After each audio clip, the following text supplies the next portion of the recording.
ಕೊಳತ ಮಜುಲಿವನಲ್ಲಿ ಅಂತ್ಯಕ್ರಿಯೆಗೆ ಸಿದ್ಧತೆಯನ್ನ ಮಾಡಿಕೊಳ್ಳಲಾಗ್ತಾ ಇದೆ. ಕೆಲವೇ ಕ್ಷಣಗಳಲ್ಲಿ ಹುಟ್ಟೂರನ್ನ ತಲುಪಲಿದೆ ಮೃತದೇಹ. ಸಹಜವಾಗಿ ನಾನು ಆಗಲೇ ಹೇಳ್ತಾ ಇದ್ದ ಹಾಗೆ ಕುಟುಂಬಸ್ಥರ ಆಕ್ರಂದನ ಮುಗಿಲು ಮುಟ್ಟಿದೆ. ಎಂದಿನಂತೆ ತನ್ನ ಕೆಲಸದಲ್ಲಿ ನಿರತನಾಗಿದ್ದ ಮನೆ ಮಗ ಬೀದಿ ಹೆಣವಾಗ್ತಾನೆ ಅಂತಂದ್ರೆ ಎಂಥವ್ರಿಗಾದ್ರೂ ಭರಿಸಲಾಗದ ದುಃಖ. ಕೆಲ್ಸಕ್ಕೆ ಹೋಗಿದ್ದ ಮಗ ಇದೀಗ ಪಾರ್ಥಿವ ಶರೀರದ ರೂಪದಲ್ಲಿ ಮನೆಗೆ ಬರ್ತಾ ಇದ್ದಾನೆ ಅಂತಂದ್ರೆ ಕುಟುಂಬಸ್ಥರಿಗೆ, ಅವನ ಸ್ನೇಹಿತರಿಗೆ, ನೆಂಟರಿಷ್ಟರಿಗೆ ಅವರ ಆಕ್ರೋಶ ಜೊತೆಗೆ ಆಕ್ರಂದನ ಸಹಜ ಕಾರಣ ಎರಡಕ್ಕೂ ಕೂಡ. ಇದೊಂದು ಕಡೆ ದೃಶ್ಯದಲ್ಲಿ ಗಮನಿಸ್ತಾ ಇದ್ದೀರಿ, ಪಾರ್ಥಿವ ಶರೀರದ ರ್ಯಾಲಿ ಮುಂದೆ ಸಾಗ್ತಾ ಇದೆ. ಬಂಟ್ವಾಳದಿಂದ ಅಪ್ಡೇಟೆಡ್ ವಿಜುವಲ್ಸ್ ನಿರಂತರವಾಗಿ ಗಮನಿಸ್ತಾ ಇದ್ದೀರಿ ರಿಪಬ್ಲಿಕ್ ಕನ್ನಡದ ಸ್ಕ್ರೀನ್ನಲ್ಲಿ. ಅದರಲ್ಲೂ ಕೋಮು ಸೂಕ್ಷ್ಮ ಪ್ರದೇಶಗಳಲ್ಲಿ ಇಂಥ ಘಟನೆಗಳು ಮರುಕಳಿಸ್ತಿದೆ ಅಂತಂದಾಗ ಸರ್ಕಾರ ಹಾಗೆ ಸ್ಥಳೀಯ ಆಡಳಿತಗಳು ಮತ್ತಷ್ಟು ಮಗದಷ್ಟು ಹದ್ದಿನ ಕಣ್ಣಿಡುವ ಅವಶ್ಯಕತೆ ಇದೆ. ಇತ್ತೀಚೆಗಷ್ಟೇ ಸುಹಾಸ್ ಶೆಟ್ಟಿ ಬರ್ಬರ ಹತ್ಯೆ ನಡೆದು ಹೋಗಿತ್ತು ಇದೇ ದಕ್ಷಿಣ ಕನ್ನಡ ಜಿಲ್ಲೆಯಲ್ಲಿ.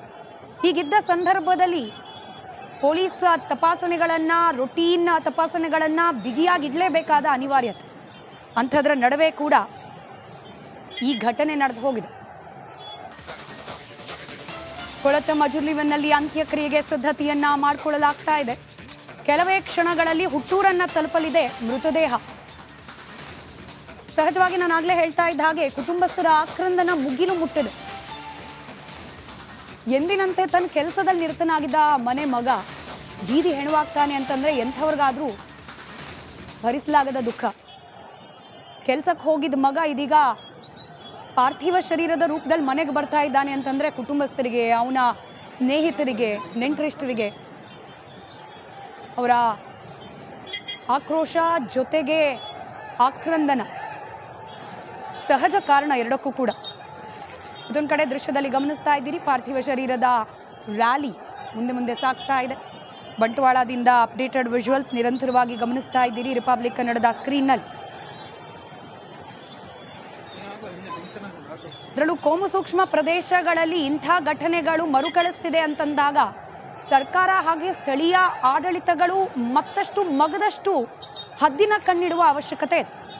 ಇತ್ತೀಚೆಗಷ್ಟೇ ಸುಹಾಸ್ ಶೆಟ್ಟಿ ಬರ್ಬರ ಹತ್ಯೆ ನಡೆದು ಹೋಗಿತ್ತು ಇದೇ ದಕ್ಷಿಣ ಕನ್ನಡ ಜಿಲ್ಲೆಯಲ್ಲಿ. ಹೀಗಿದ್ದ ಸಂದರ್ಭದಲ್ಲಿ ಪೊಲೀಸ್ ತಪಾಸಣೆಗಳನ್ನ, ರೊಟೀನ್ ತಪಾಸಣೆಗಳನ್ನ ಬಿಗಿಯಾಗಿಡಲೇಬೇಕಾದ ಅನಿವಾರ್ಯತೆ. ಅಂಥದ್ರ ನಡುವೆ ಕೂಡ ಈ ಘಟನೆ ನಡೆದು ಹೋಗಿದೆ. ಕೊಳತ ಮಜುಲಿವನಲ್ಲಿ ಅಂತ್ಯಕ್ರಿಯೆಗೆ ಸಿದ್ಧತೆಯನ್ನ ಮಾಡಿಕೊಳ್ಳಲಾಗ್ತಾ ಇದೆ. ಕೆಲವೇ ಕ್ಷಣಗಳಲ್ಲಿ ಹುಟ್ಟೂರನ್ನ ತಲುಪಲಿದೆ ಮೃತದೇಹ. ಸಹಜವಾಗಿ ನಾನು ಆಗಲೇ ಹೇಳ್ತಾ ಇದ್ದ ಹಾಗೆ ಕುಟುಂಬಸ್ಥರ ಆಕ್ರಂದನ ಮುಗಿಲು ಮುಟ್ಟಿದೆ. ಎಂದಿನಂತೆ ತನ್ನ ಕೆಲಸದಲ್ಲಿ ನಿರತನಾಗಿದ್ದ ಮನೆ ಮಗ ಬೀದಿ ಹೆಣವಾಗ್ತಾನೆ ಅಂತಂದ್ರೆ ಎಂಥವ್ರಿಗಾದ್ರೂ ಭರಿಸಲಾಗದ ದುಃಖ. ಕೆಲ್ಸಕ್ಕೆ ಹೋಗಿದ್ದ ಮಗ ಇದೀಗ ಪಾರ್ಥಿವ ಶರೀರದ ರೂಪದಲ್ಲಿ ಮನೆಗೆ ಬರ್ತಾ ಇದ್ದಾನೆ ಅಂತಂದ್ರೆ ಕುಟುಂಬಸ್ಥರಿಗೆ, ಅವನ ಸ್ನೇಹಿತರಿಗೆ, ನೆಂಟರಿಷ್ಟರಿಗೆ ಅವರ ಆಕ್ರೋಶ ಜೊತೆಗೆ ಆಕ್ರಂದನ ಸಹಜ ಕಾರಣ ಎರಡಕ್ಕೂ ಕೂಡ. ಇದೊಂದು ಕಡೆ ದೃಶ್ಯದಲ್ಲಿ ಗಮನಿಸ್ತಾ ಇದ್ದೀರಿ, ಪಾರ್ಥಿವ ಶರೀರದ ರ್ಯಾಲಿ ಮುಂದೆ ಸಾಗ್ತಾ ಇದೆ. ಬಂಟ್ವಾಳದಿಂದ ಅಪ್ಡೇಟೆಡ್ ವಿಜುವಲ್ಸ್ ನಿರಂತರವಾಗಿ ಗಮನಿಸ್ತಾ ಇದ್ದೀರಿ ರಿಪಬ್ಲಿಕ್ ಕನ್ನಡದ ಸ್ಕ್ರೀನ್ನಲ್ಲಿ. ಅದರಲ್ಲೂ ಕೋಮು ಸೂಕ್ಷ್ಮ ಪ್ರದೇಶಗಳಲ್ಲಿ ಇಂಥ ಘಟನೆಗಳು ಮರುಕಳಿಸ್ತಿದೆ ಅಂತಂದಾಗ ಸರ್ಕಾರ ಹಾಗೆ ಸ್ಥಳೀಯ ಆಡಳಿತಗಳು ಮತ್ತಷ್ಟು ಮಗದಷ್ಟು ಹದ್ದಿನ ಕಣ್ಣಿಡುವ ಅವಶ್ಯಕತೆ ಇದೆ. ಇತ್ತೀಚೆಗಷ್ಟೇ ಸುಹಾಸ್ ಶೆಟ್ಟಿ ಬರ್ಬರ ಹತ್ಯೆ ನಡೆದು ಹೋಗಿತ್ತು ಇದೇ ದಕ್ಷಿಣ ಕನ್ನಡ ಜಿಲ್ಲೆಯಲ್ಲಿ. ಹೀಗಿದ್ದ ಸಂದರ್ಭದಲ್ಲಿ ಪೊಲೀಸ್ ತಪಾಸಣೆಗಳನ್ನ, ರೊಟೀನ್ ತಪಾಸಣೆಗಳನ್ನ ಬಿಗಿಯಾಗಿಡಲೇಬೇಕಾದ ಅನಿವಾರ್ಯತೆ. ಅಂಥದ್ರ ನಡುವೆ ಕೂಡ ಈ ಘಟನೆ ನಡೆದು ಹೋಗಿದೆ. ಕೊಳತ ಮಜುಲಿವನಲ್ಲಿ ಅಂತ್ಯಕ್ರಿಯೆಗೆ ಸಿದ್ಧತೆಯನ್ನ ಮಾಡಿಕೊಳ್ಳಲಾಗ್ತಾ ಇದೆ. ಕೆಲವೇ ಕ್ಷಣಗಳಲ್ಲಿ ಹುಟ್ಟೂರನ್ನ ತಲುಪಲಿದೆ ಮೃತದೇಹ. ಸಹಜವಾಗಿ ನಾನು ಆಗಲೇ ಹೇಳ್ತಾ ಇದ್ದ ಹಾಗೆ ಕುಟುಂಬಸ್ಥರ ಆಕ್ರಂದನ ಮುಗಿಲು ಮುಟ್ಟಿದೆ.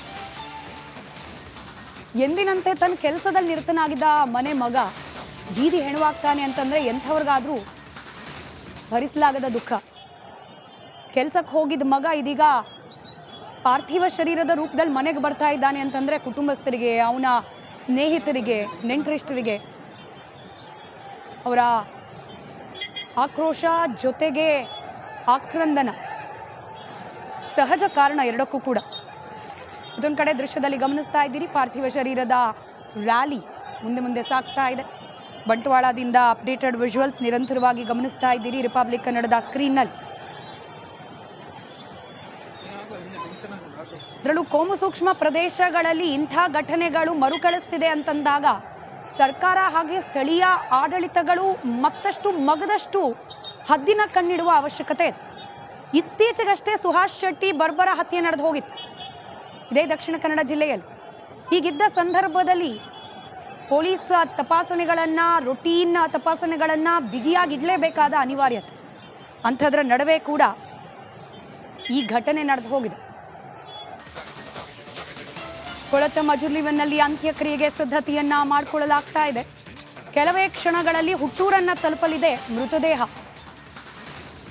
ಸಹಜವಾಗಿ ನಾನು ಆಗ್ಲೇ ಹೇಳ್ತಾ ಇದ್ದ ಹಾಗೆ ಕುಟುಂಬಸ್ಥರ ಆಕ್ರಂದನ ಮುಗಿಲು ಮುಟ್ಟಿದೆ.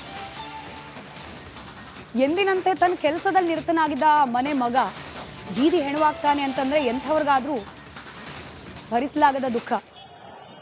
ಕೆಲ್ಸಕ್ಕೆ ಹೋಗಿದ್ದ ಮಗ ಇದೀಗ ಪಾರ್ಥಿವ ಶರೀರದ ರೂಪದಲ್ಲಿ ಮನೆಗೆ ಬರ್ತಾ ಇದ್ದಾನೆ ಅಂತಂದ್ರೆ ಕುಟುಂಬಸ್ಥರಿಗೆ, ಅವನ ಸ್ನೇಹಿತರಿಗೆ, ನೆಂಟರಿಷ್ಟರಿಗೆ ಅವರ ಆಕ್ರೋಶ ಜೊತೆಗೆ ಆಕ್ರಂದನ ಸಹಜ ಕಾರಣ ಎರಡಕ್ಕೂ ಕೂಡ. ಇದೊಂದು ಕಡೆ ದೃಶ್ಯದಲ್ಲಿ ಗಮನಿಸ್ತಾ ಇದ್ದೀರಿ, ಪಾರ್ಥಿವ ಶರೀರದ ರ್ಯಾಲಿ ಮುಂದೆ ಸಾಗ್ತಾ ಇದೆ. ಬಂಟ್ವಾಳದಿಂದ ಅಪ್ಡೇಟೆಡ್ ವಿಜುವಲ್ಸ್ ನಿರಂತರವಾಗಿ ಗಮನಿಸ್ತಾ ಇದ್ದೀರಿ ರಿಪಬ್ಲಿಕ್ ಕನ್ನಡದ ಸ್ಕ್ರೀನ್ನಲ್ಲಿ.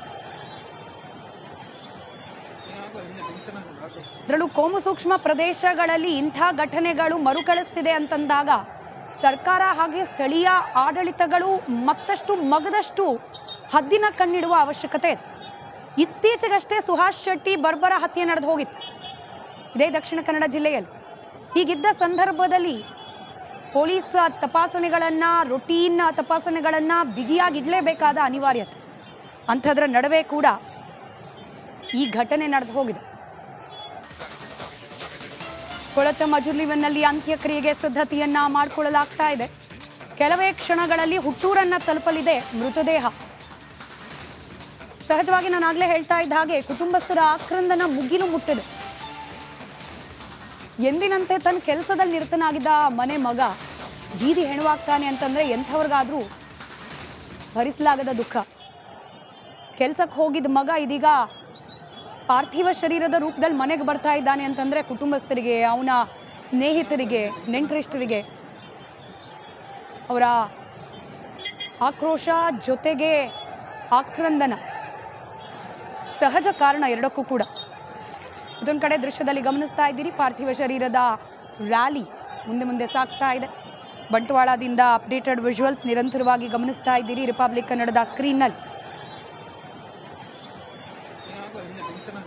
ಅದರಲ್ಲೂ ಕೋಮು ಸೂಕ್ಷ್ಮ ಪ್ರದೇಶಗಳಲ್ಲಿ ಇಂಥ ಘಟನೆಗಳು ಮರುಕಳಿಸ್ತಿದೆ ಅಂತಂದಾಗ ಸರ್ಕಾರ ಹಾಗೆ ಸ್ಥಳೀಯ ಆಡಳಿತಗಳು